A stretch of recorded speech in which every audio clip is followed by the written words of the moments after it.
puck is home to Lacrosse. It's a two-point. First going. Behind the back, highlight reel goal. Crisscrossing, Stanwyck, Conley, feet in front. Matisse scores! Hat trick for Kyle Matisse. Low shot into the corner, and another goal for Logan Schuss.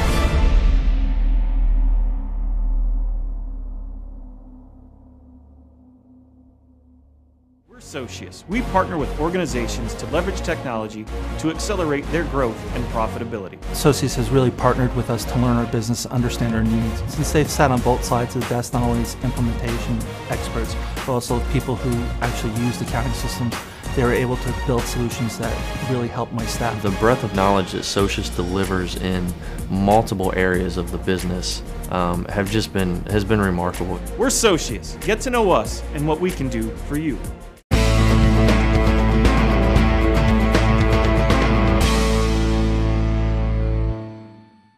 Hello and welcome to episode 9 of the Nuts and Bolts podcast. I'm your host, Noah Scharfman, and today we are joined by a very special guest.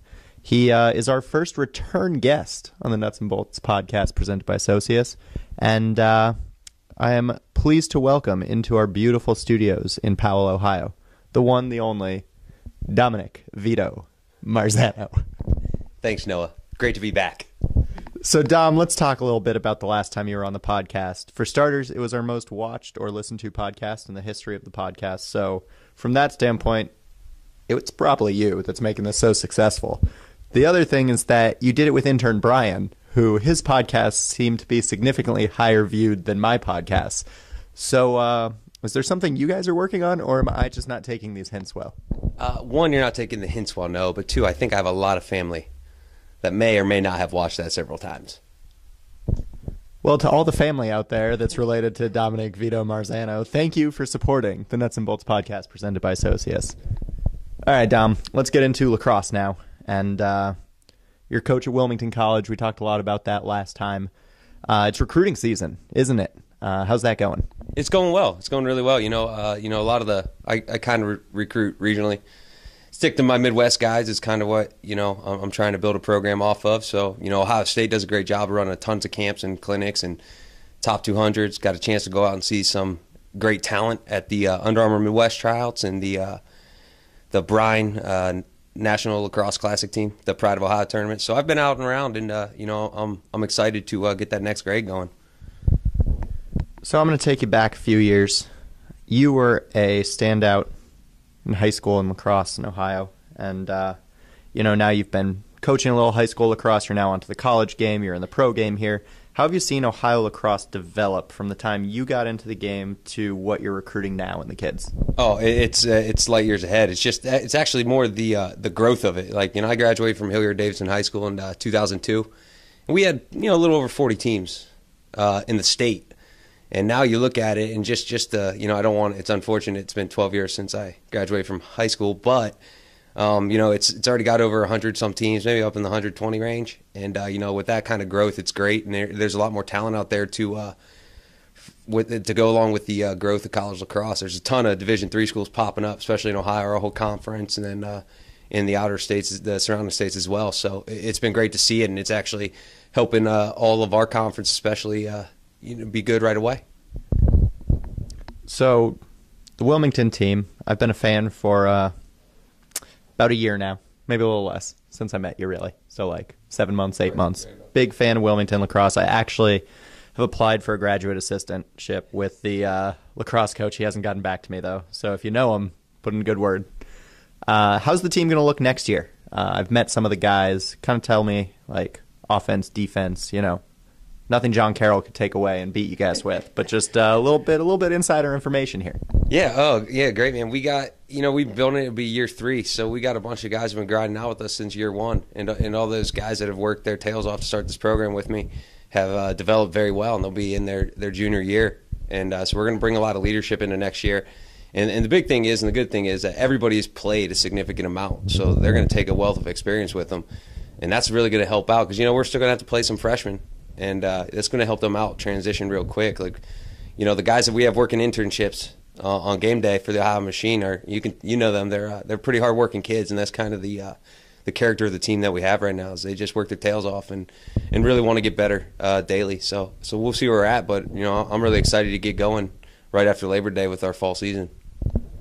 Perfect pivot time here right now. You talked about year 3 going into it with Wilmington. We're currently in year 3 with the Machine, and I hope our fans can see the progress that's being made outside of looking directly just at wins and losses, because it's not the same Machine team. We're in games this year. We're putting up points. It's just minor details that are going to swing a game from a win to a loss or a loss to a win. So what have you seen as a coach that has kind of brought us to the point that we are now, and where do you see us going? Oh, I think that the team chemistry ever says a lot. That these guys get along, extremely well, and it's a matter of time before we translate that chemistry onto the field. But just this year, it's a revamped team. New midfielders. They're still. The scary thing is we're still pretty young. Got some vets out there leading the way for us, but still pretty young, and they're still getting to know each other's styles and strengths and weaknesses. When that all starts clicking, we're gonna be a pretty dangerous team, and I'm excited to see it. So we just got to figure out a way to get a few more plays our way and stay together and not make sure we win every 5 minutes and not let these little mental breakdowns let that numbers run go on us. So but we're really close, and I know we can get there. I do too. I see it on the road and even at home. And speaking of the road, we're going to pivot to some of your favorite things. Last time we talked about the driving in Florida. And for those of you that don't know, we're giving out a Most Improved award at the end of the season. It's going to Dom for your 15-passenger van driving went from like a solid D-. Now you're at least in the C+ range. And that's a marketable improvement. Right. I absolutely agree. No, I've worked very, very hard at driving those vans. And I actually got a great compliment from Peter Baum. Driving through Boston, once again, Noah, you go a little fast, and I'm not comfortable with that. But we had to get home after the Boston game, and as we were going through it, and I don't know who set that city up, but that doesn't make any sense to me, the roads. But I followed you, Noah, thank you. And Peter Baum mentioned that that's the hardest place to drive through downtown Boston, and I did it wonderfully. So that was a big compliment. I wish you would have told me that after I got out of Boston. I kind of tensed up for a little bit. They didn't know that. I mean, now they do. But we made it, Noah, and then I really appreciated this last weekend. We got a good old charter bus, so we didn't have to drive around on Long Island. I appreciate that. That's the sound of a big old high five right there, because let me tell you, Dom, you were pretty stoked about that bus. It was awesome, man. The bus was great. It's huge, gigantic. It's like 2014 on the outside. It did look like 1983 with flat tops on the inside, but I have no problem with that. It was great, riding in style. And wish the outcome would have been differently, but as far as transportation situation, it was the best you've ever done, Noah. Good job. Well, thank you. Really put a lot into it. I really tried to peak at the right time this time around. We are done with most of our travel. We have one trip left, but we're going to bust to Rochester, I think. And I'll just tell you a little bit about Rochester. It's not Buffalo, New York, so that's what to expect from that road trip. So we're going to play a little game I like to call Dom's favorites on the road. Oh, my favorites on the road. Well, I've told you guys about. Oh, well, I actually have to ask the questions, and then you're going to give the answers to this. Good. I was just kind of segueing into said game. Are you ready to play Dom's favorites on the road? Yes. Dom, what was your favorite road trip, all-inclusive? All-inclusive favorite road trip, man. Wow, put me on the spot there. I would have to say, this last one I really enjoyed because you didn't make me drive, Noah. And we had this the deli, like a real New York deli. Sandwiches are my favorite food, and I got to eat a lot of them, so that was very nice. But as far all of them, I can pick something great about it. Chesapeake, it was great going to Navy. The area was cool. Going down to Florida was a lot of fun. Meeting the guys and hanging out with them and really spending whole weekends with them. They make it worth it, and they're a lot of fun. They're funny guys, but I can't really nail down one that I like more than the other, outside of you being nice and getting me a charter bus. All right, well, we totally missed the concept on that game, so I'm going to keep playing and ask you another question. Favorite visiting stadium we got to be playing? Mile High Stadium, Denver. I'm a gigantic, naturally Ohio guy. I'm a huge football fan. I'm a Browns fan, so I would have been better to go to Brown Stadium. But Mile High was a good alternative. Yeah, if you can't be the Browns, you might as well be the Broncos and play in the Super Bowl, right? Well, easy there, Noah. Easy there. All right, so we did favorite overall trip, favorite stadium. I feel like this one's a no-brainer. Favorite travel situation? Like the bus again? We got to talk about that again? No, I'm just saying sometimes we have vans, sometimes we didn't. Denver Airport really far out. So, just overall travel situation. Which was the best? The best one, the easiest, was probably Chesapeake. You know how to drive. It was just airport. We were there. Annapolis is gorgeous. We got to go to Coach Davis's high school team and work with them and do a clinic with those guys at Archbishop Spalding. And it was great. You got to see all of it was really cool seeing all of our team work with the kids, work with the young guys, because these guys do camps and clinics all summer. Like, a lot of them are full-time lacrosse guys, and it's kind of cool to see how they run a camp and a clinic and see them work with little guys or even high schoolers. Like, he had his youth guys there, his middle school, his high school. So it was great to see our players interact with those guys. It was cool. I took a few things from it, and I was glad to work with those guys. All right, we're going to get to the most important part about road trips now. Favorite Friday night team meal? Friday night team meal? I mean, you get us chicken parm every day. No. That is not true. In Annapolis, we had barbecue. Oh, it was the barbecue in Annapolis. It was delicious. It was 100%. It was great, Noah. But I'm an Italian guy, so I don't mind the chicken parm nonstop. I mean, but some chicken parms were better than other chicken parms. Like, I'm just saying that Florida chicken parm was better than Denver chicken parm, if I had to rate chicken parms. New York chicken cutlet, I don't know why everyone doesn't have a chicken cutlet. I mean, that's the greatest thing on earth. It was. The deli chicken cutlet was great. But it's chicken parm, man. I got to go with our home squad at Amato's. I think their chicken parm is great. Well, we really only get grilled chicken and pasta. I have to stop up at Amato's and try that chicken parm for myself. Now we're going to go to the second most important thing, lunch on the road. Best lunch spot. Well, you took us Panera 5 times in a row. But outside of that, it would have to be this past weekend, because that's all we've eaten differently during lunch, and it was the Coliseum Deli. It was great.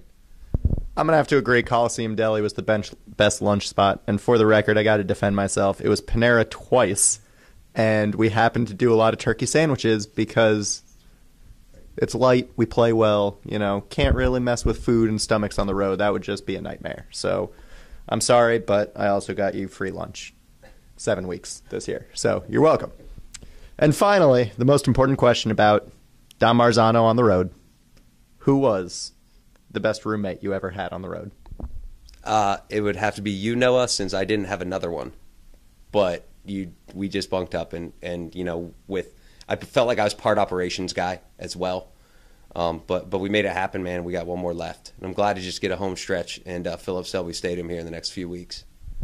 I am too. As much as I enjoy the travel, I do get lonely in my apartment when we're not sharing a room and talking it out at night. But, I'll get through this next month, and I'm looking forward to August 2nd being on the road again.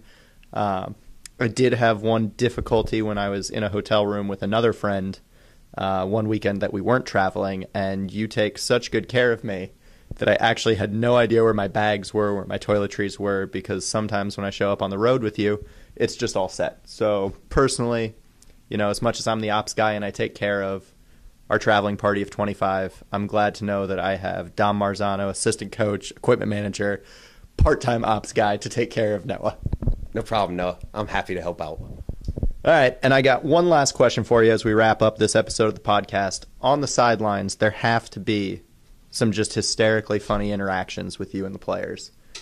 Give me one of your better ones. Well, going to Boston was a little bit rough. They had a heckling fan group that were really, really, really getting to you. But they were kind of the funniest because you try not to look back. They're right behind you. It's really hard not to look back, but they're funny. A few of them times they were like, I do, once again, I do have a problem sometimes seeing over some of the guys, unfortunately. Brian Farrell, he's 6'5". He's, I have to like tiptoe around him if he's in my way. So the Boston fans caught on that pretty quickly, and they asked maybe I should stand on Chad Wiedmeyer's shoulders. It wasn't a terrible idea. And Chad said if we get down to it, yeah, 100%. He put me on his shoulder. Glad we didn't have to go to that extent, but Boston with those sideline guys. But even when they come off, if they mess up or something, they take it pretty hard, but at the same time, they're really professional about it, and they stay composed, and they shrug it off like, oh, that's never going to happen again. That was just not great. But they're pros, and they go out there and figure it out real quick. So I set that one up on a tee for you because I was hoping you were going to tell a story in Denver. So I'm going to ask you about the Denver story now. And I think the world needs to know just how much of a trooper, and I'm not sure I can say it on the podcast, but I'm going to say it anyway, how much of a badass Dana Wilbur is. Can you care to elaborate on that, please? Yeah, well, in Denver, we only had 4 long poles for the trip, and it was pretty hot out there and stuff. It's only game 2, so we were shorthanded, definitely. And Dana Wilbur came off as an LSM. He's like, I need a rep. And I turned around. I was like, I don't really have anybody to give you, Dana. He said, then just give me some water.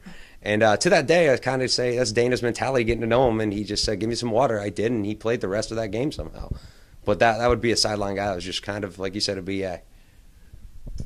Yeah, I can confirm that Dana is pretty good at all that stuff. He grinds through it, really sets a tone on defense, and I think all of our guys kind of go that same way. I think that we're really going to see it pick up here in the next couple weeks, this nice homestand, and hopefully towards the end of the season we'll have you back if you don't mind sitting down with me, or let's be honest, you want to sit down with intern Brian, don't you?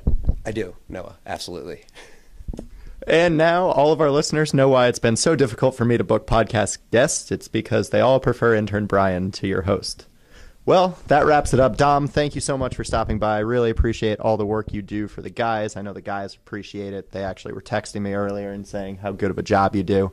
And let's just keep it rolling. Good luck at Wilmington this upcoming year and recruiting the rest of the summer. For all of our fans, we will catch you next week on the Nuts and Bolts podcast presented by Associates. Thanks for tuning in, and we will see you again.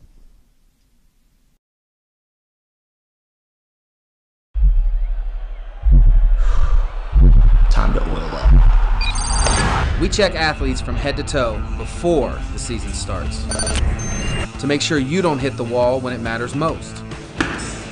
Teaming up with coaches, athletic trainers, and physicians to keep athletes healthy. Helping you avoid injury and recover quickly to keep you in the game. OSU Sports Medicine. The official sports medicine provider of the Ohio Machine and athletes everywhere.